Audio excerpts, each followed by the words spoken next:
మెదక్ జిల్లా కలెక్టరేట్ ఏడీ సర్వే కార్యాలయంలో మామూళ్ల తంతు. ఏడీ సర్వే శ్రీనివాస్ కనుసన్నలలో కింది స్థాయి ఉద్యోగి సర్వేయర్ శ్రవణ్ ద్వారా సర్వేకు లక్షల రూపాయలు. ఏడీ సర్వేయర్ అధికారి కనుసన్నల్లో మామూలు వసూలు.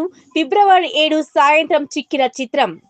మెదక్ జిల్లా కలెక్టరేట్ కార్యాలయంలోని ఏడీ సర్వే కార్యాలయంలో మామూల దందా గుట్టు చప్పుడు కాకుండా పని జరుగుతుండడం గమనార్హం. ఏడీ సర్వే శ్రీనివాస్ కనుసన్నలలో కింది స్థాయి ఉద్యోగులతో ఉద్యోగి సర్వేయర్ శ్రవణ్ ద్వారా వేరే ఆపరేటర్ తో సర్వేకు లక్షల రూపాయలు తీసుకోవడం జరుగుతుందని పరిశోధనలో తేలింది.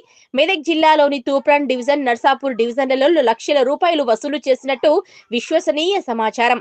పెద్దశంకరంపేట మండల పరిధిలోని రియల్ మాఫియాతో కుమ్మక్కై అక్రమాలకు పాల్పడుతూ ముడుపులు అందిస్తూ S99 మీడియా కంటికి చిక్కింది.